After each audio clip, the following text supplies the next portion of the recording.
I tricked my college professor into giving me a grade on a paper I didn't write. In college, we were assigned Into the Wild and a 5-page paper on it. I couldn't stand the book and gave up on reading it. I had a high enough grade that without the paper I was looking at a high B or low A. My professor and I had a really good rapport and she was super scatterbrained. I asked her if she had any notes on my paper multiple times, and instead of admitting she lost it, she said she hadn't gotten to it yet, and then eventually she said it was really good and gave me a B+ on it. I honestly wasn't lying because of the grade, I just didn't want her to lecture me about not writing the paper because she loved the book. I've always felt really bad about it cause she probably felt bad for losing it. I stole a processor out of the school computer and replaced it with a slower one to upgrade my home computer. When I was in high school, I was pretty heavy into PCs and gaming and doing just general stuff on the computer like my CAD work for other projects and surfing the internet. The next school year I noticed most of the computers in the school had gotten replaced, and they were actually decent. So decent in fact that the Core i5 processors were way better than the little Core i3 I had in my rig at home, and they were the same socket. From there I had a plan. I took my camera with me to school for some English project, and the teacher let us film in the hallways and the other empty classrooms. I asked if I could go take some photos, and with no one else in the room, took the side panel off, unmounted the cooler, swapped the processor, added new thermal paste after cleaning the cooler off and remounted the cooler. I then put my rubbing alcohol, thermal paste tube, screwdriver, and my new processor in its plastic protective packaging back in my bag. I started it up, and after the BIOS freaked out about the processor change I went ahead and booted it up like normal to make sure it worked still. No one ever found out, and I had a way better processor in my gaming rig at home. I even took a stick of RAM out of a few different computers in another class and had a whole 16 GB kit by the end of the day. In high school during lunch I took a giant crap on auditorium stage. I had access because I was in band and knew how to sneak in. Urge came over me one time. It was somewhat dark and creepy down there, so I squatted middle of stage and let it go. I always wondered who came across it first and would love to see how they reacted. I probably would have been expelled. I smashed all the car windows on my best friend's car.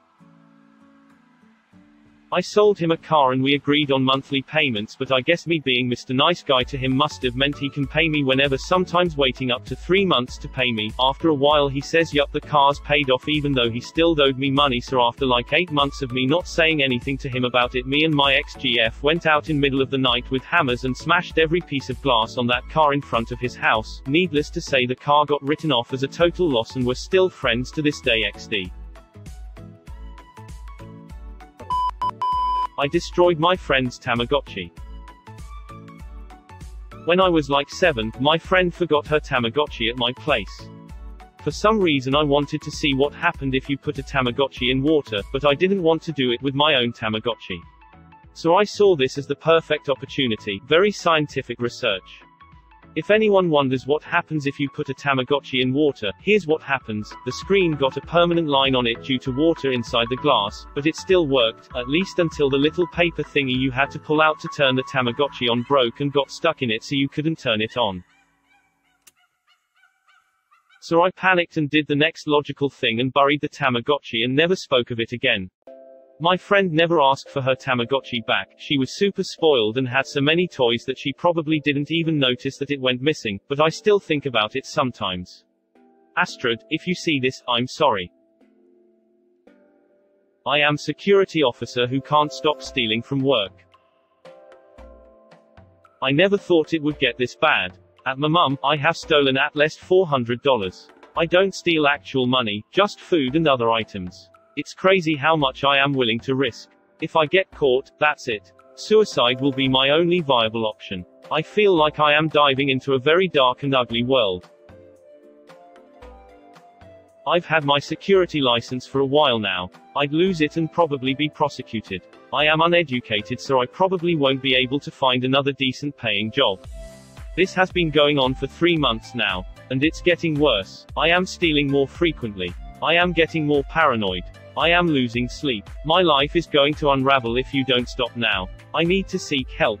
Where do I seek help? Therapy? Can't afford it. Is there a help group online? I just spent over $200 in food stamps on expensive cheeses, bacon-wrapped tenderloins and lobster tails. I was previously already getting a very minimal amount of food stamps, and due to COVID I am now unemployed and apparently they automatically raised my food stamps as well. I checked my balance and since I already do pretty well on food I got myself a few pretty freaking nice meals, plus a few other essentials that I did need. Thanks Gov. Cool. Stole lab report of classmate and submitted as my own. When I was in undergrad, I was lost. Lost with no directions to go. It's been almost 10 years since I graduated but those memories and guilt of stealing lab report keeps bugging me. It defined how asshole I can be in desperate situations. The confusion my classmates used to have when they couldn't find the submissions is still so clearly visible to me. I used to take one of the submitted paper, go home, copy everything and submit only mine. I did this 3 times. I was just lazy and evil, there is no other explanation to it. I just spent over $200 in food stamps on expensive cheeses, bacon-wrapped tenderloins and lobster tails. I was previously already getting a very minimal amount of food stamps, and due to COVID I am now unemployed and apparently they automatically raised my food stamps as well. I checked my balance and since I already do pretty well on food I got myself a few pretty freaking nice meals, plus a few other essentials that I did need. Thanks Gov. Cool. I used to steal from this store when I was younger.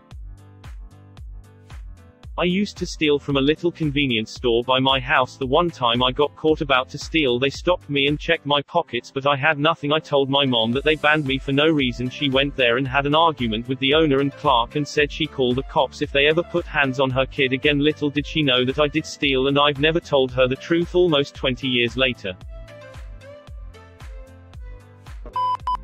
I used to steal my mom's jewelry and trade, sell it for drugs. I lived with my dad and his side of the family until I was 13. When several relatives passed away and my parents worked out the problems I moved in with the both of them. I never really liked my mom though because she was so different. I was used to everyone smoking, drinking, partying, and shooting off guns and fireworks just for fun.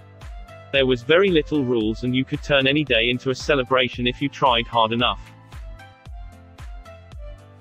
My mom however was very clean and religious. She had tons of fancy jewelry, went to church 4 times a week, her church had a music gathering thing on Friday, and extremely strict rules.